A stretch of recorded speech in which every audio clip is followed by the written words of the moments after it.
I'm Chris Gilchrist, Head of Investments at FiveWays Financial Planning, here to talk about the crash of 2020, a stock market crash caused by an unexpected pandemic that hit us from China like a whirlwind and was not really anticipated to have the incredibly damaging economic effects that it's now clearly having.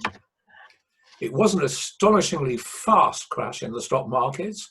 In no more than a couple of weeks at the end of March, stock markets around the world fell by up to 40%. And that really is quite an astonishing decline in such a short time. Then they turned around almost on sixpence and bounced back again.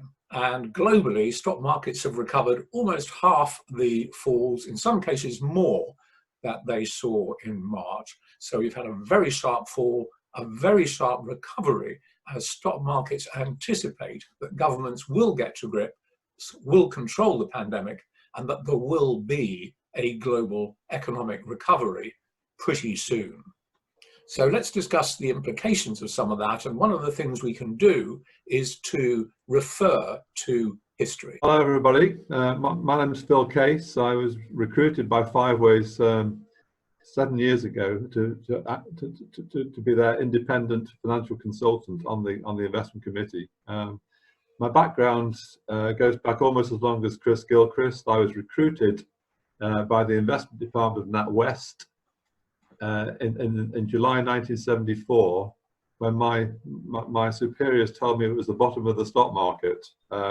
Unfortunately, they were a little bit too premature in that statement, because 6 months later, the market dropped another 40%, and we saw the bottom of the equity markets in January 1975.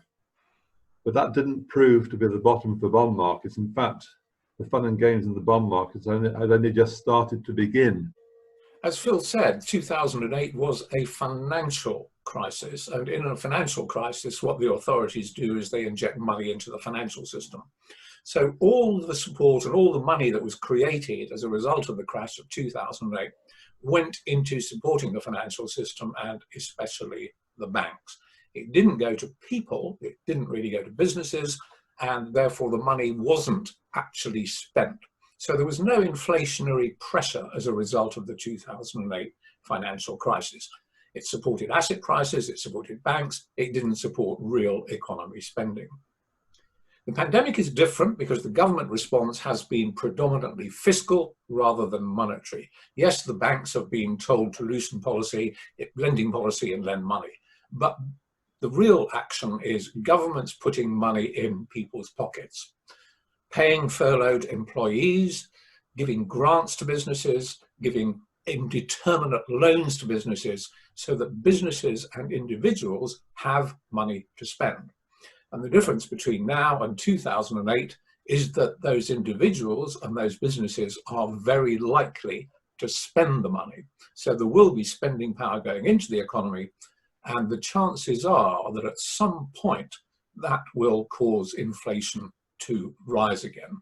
Not in the short term, because we've had the fall in the oil price, which is having a broadly deflationary effect across the entire world. But once that works its way through the price indices, then the increase in demand from all this government-created money is likely, in our view, to cause an inflationary upturn, maybe in 2021. Okay. Given what Chris has been saying about inflation, I think there's certain areas where we need to be positive on, and there's certain areas where we need to avoid. And the one area I would avoid is conventional government bonds, because they're down at 10-year bonds now trading at 0.2, 0.3%, which is giving you a negative real return after you've adjusted for inflation. And that's with inflation at these low levels. Once inflation starts to pick up, bond yields are going to rise quite significantly. And the only bonds we would actually recommend within FiveWays is index-linked bonds, which obviously are linked to the retail price of inflation.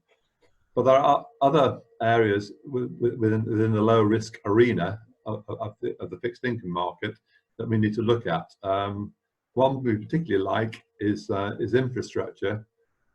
One you can be sure that once this pandemic is over, there'll be a massive stimulus from the government in the form of borrowing into infrastructure projects, not only to create economic growth, but to create jobs and arguably long-term productivity as well. And these infrastructure projects are also not only giving you a decent income return, in some instances they are actually linked to retail price inflation as well. So we see a win-win situation here. And it's not just in the UK. I think we look at infrastructure globally as well, because it's going to be happening all around the world. So thinking about the kind of things you want to own in the current environment, as Phil has said, conventional government bonds and cash are very unattractive assets, but real assets, things with claims on economic production, are attractive. And that's shares, essentially, which have the power to create dividends and growth over the long term. So we see equities as an attractive asset class, but selectively. As in any crisis, you realize that some companies have taken on too much debt, and those are the companies that have gone bust, are going bust, and will go bust over the next year or so. So you want quality businesses that are soundly financed, with a reasonably secure business proposition, customers, locations, supply chains, all those factors. And we think you can find those businesses pretty well everywhere. People talk about Japan as a boring old sclerotic market, aging population, even a declining population. Nevertheless, the world leaders in robotics are Japanese companies. And there are excellent healthcare businesses in the UK and in Europe, as well as in America. So we see healthcare as a very attractive sector. We see technology with robotics and automation, still a very attractive sector.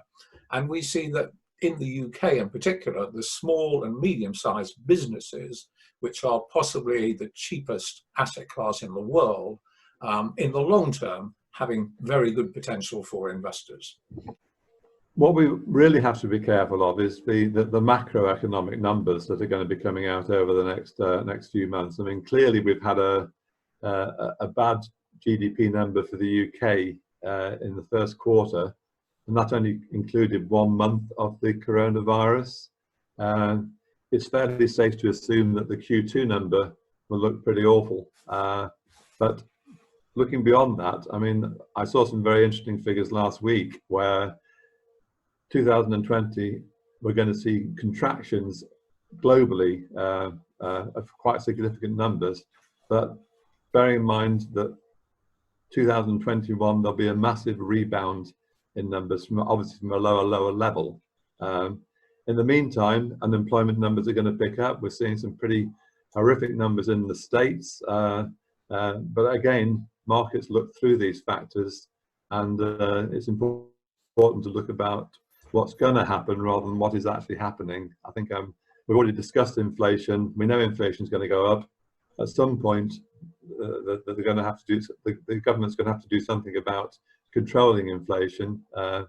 And we're going to see on the back of higher inflation, customers wanting higher income returns from their wages, which again will fuel further inflation. So I think the place you definitely need to be is in real assets, as in equities, and not in money assets as in bonds. Thanks for watching this investment update from FiveWays Financial Planning, and check in again to find fresh updates in coming months.